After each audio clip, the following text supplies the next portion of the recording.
और बेटा मेहनत करते रहो, ठीक, लगातार आप लगे रहिएगा कंसिस्टेंसी के साथ, क्योंकि हो सकता है कि अभी आपको ऐसा लग रहा हो कि हमको कोई नहीं देख रहा है, तो बेटा ऐसे ही होता है, मेहनत हमेशा साइलेंस में ही होती है, रिजल्ट सेलिब्रेशन में सब लोग साथ होते हैं, है ना, तो सेलिब्रेशन में साथ होते हैं और मेहनत साइलेंटली होती है, जीवन का नियम है। तो आप अभी आराम से शांति से लगे रहिएगा, ठीक है, बहुत ज्यादा टेंशन लेने की जरूरत नहीं है, ठीक, आपका और भी सब्जेक्ट है जिस पर आपको फोकस करना है, जो आपका वीक सब्जेक्ट है उस पर फोकस करिएगा। ऑर्गेनिक केमिस्ट्री की तो इतनी जिम्मेदारी मैं ले ही सकता हूं कि अगर पेपर में आपके 15-16 सवाल आए तो एटलीस्ट आप सारे के सारे सवाल अटेम्प्ट कर पाओ और वो सारा का सारा आपको मसाला मिलेगा, ठीक है। अब आप किस तरीके से रिवीजन करके गए हो, कैसे पढ़ के गए हो, वो डिपेंड करता है, लेकिन अगर आप देखेंगे जितना भी अपने नोट्स में रहेगा उनमें से कोई ना कोई कॉन्सेप्ट, ठीक है, या हो सकता है कि कोई डायरेक्ट सवाल आपको देखने को पेपर में मिल जाए, लेकिन अगर डायरेक्ट भी नहीं मिलेगा तो एटलीस्ट कॉन्सेप्ट मैच तो हो ही रहा होगा जितना हम क्लास में करेंगे, ठीक है। तो आप एकदम सही जा रहे हो, बिल्कुल भी चिंता करने की जरूरत नहीं है, अपने दोस्तों से अभी कुछ कंपेयर कराने की जरूरत नहीं है, बस अपने पेस पे चलते रहो। आपका दोस्त हो सकता है 10 सवाल 20 मिनट में बनाता हो, है ना, और तुम वही 10 सवाल 30 मिनट में बनाते हो ना, हो सकता है आपका दोस्त 20 सवाल 5 मिनट बनाता हो, तुम 10 मिनट बनाते हो, तो ऐसा कोई टेंशन नहीं है, ठीक है।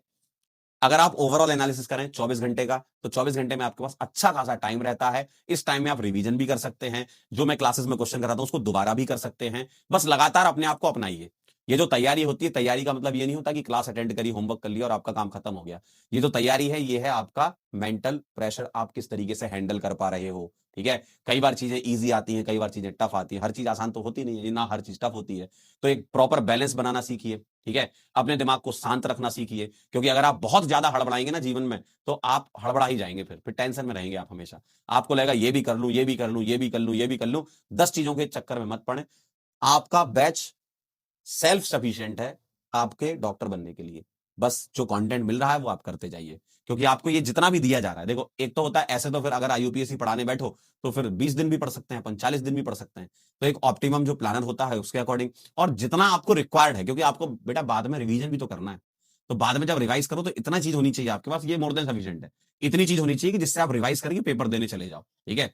अब ऐसे अगर एक एक सवाल के लिए आप 5-5 हजार 10-10 हजार क्वेश्चन के पीछे पड़ जाओगे तो दिक्कत में आ जाओगे, क्योंकि आप लोग कहते हो सर अब कौन सी बुक करें, अब ये क्या करें, वो क्या करें, भाई अब कुछ और करो, जो कमजोर चीज है उसको सुधारो ना। भाई जो चीज अच्छी लगती है तुमको, बड़ा मजा आता है कि सर आईयूपीएससी के एक काम करो, 1000 क्वेश्चन करवा दो,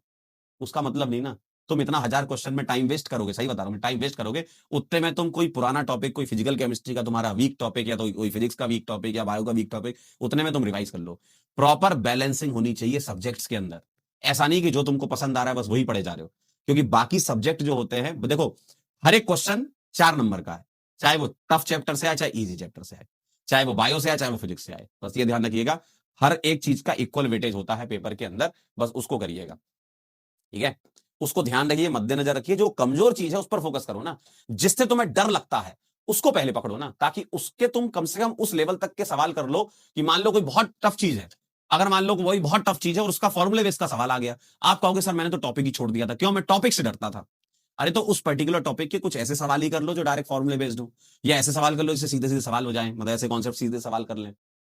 तो ये सब चीजों का थोड़ा ध्यान रखो। तैयारी क्या है, ऐसा नहीं है कि जब मास्टर बताएगा तभी तुम एकदम जागोगे कि हाँ सर अब हम करेंगे, आप खुद जागे हुए बैठो भाई, हर बार मास्टर आपको जगाएगा नहीं, हर 2 दिन 4 दिन में आपको ही जागना पड़ेगा। अगर आप अपने आप को जगा करके रखे हुए हैं नीट के पेपर वाले दिन, जगा करके इन द सेंस दिमाग से, मेंटली जागे रहिएगा, है ना। आपको पता होना चाहिए कि तुम्हारे साथ क्या हो रहा है, हर एक बच्चे के साथ अलग अलग बिहेवियर होता है 24 घंटे के अंदर, किसी के साथ कुछ होता है, किसी के साथ कुछ होता है, तो आप अपने अपनी जो भी सिचुएशन है उसी सिचुएशन को एक बार सोचिए कि आप उस सिचुएशन में क्या कर सकते हैं। अगर आपके हाथ में है, आपके कंट्रोल में है, तो उस पर एक्शन लीजिए, आपके कंट्रोल में कोई चीज नहीं है तो जाने दीजिए। बहुत ज्यादा जीवन में चिंता करके, टेंशन लेकर के जीवन नहीं जिया जाता है ना। तो बहुत टेंशन मत लीजिए, अभी जो आपकी छुट्टियां आ रही है इसको यूज कीजिए, आपका बैकलॉग है उसको निकालिए बाहर, ठीक है। और दिवाली के बाहर आए तो एक नए व्यक्ति दिखें, आप पुराने जैसे व्यक्ति ना दिखें, नए व्यक्ति दिखें कि सर मैंने सारा चीज कंप्लीट कर लिया है, अभी तक जितना पढ़ाया गया इस बैच के अंदर सब रेडी है मेरा, अब आगे चलते हैं, मैंने पूरा अपनी तरफ से कंप्लीट कर लिया है, ठीक है, समझ गए। तो बस अपना एक सेल्फ एनालिसिस जरूर है, डेली 5 मिनट 10 मिनट रात में अपने साथ बैठे अकेले, फोन वोन बाहर कर दें, फोन वोन हटाएं, शांति से बैठे 5-10 मिनट और सोचें कि आज पूरा दिन तुमने क्या किया, पूरे दिन में ऐसी कौन कौन सी चीजें थी जो मैं नहीं करता तो ज्यादा सही रहता, पूरे दिन में ये एनालिसिस करना पड़ेगा, पूरे दिन में मैंने ऐसा क्या किया जिससे मेरा बहुत टाइम खराब हो गया, तो ये सब चीजें सोचो, इस पर एनालाइज करो और इन सब चीजों पे सुधार लाओ, है ना। तो अगर आप सुधरते जाओगे तो आप देखोगे आप बहुत बढ़िया इंसान बनते जाओगे, ठीक है। आप चीजों को डील करना सीख जाओगे, और चीजों को डील करना सीख जाओगे मतलब ये सब एग्जाम फिर आप निकाल लोगे। ठीक है।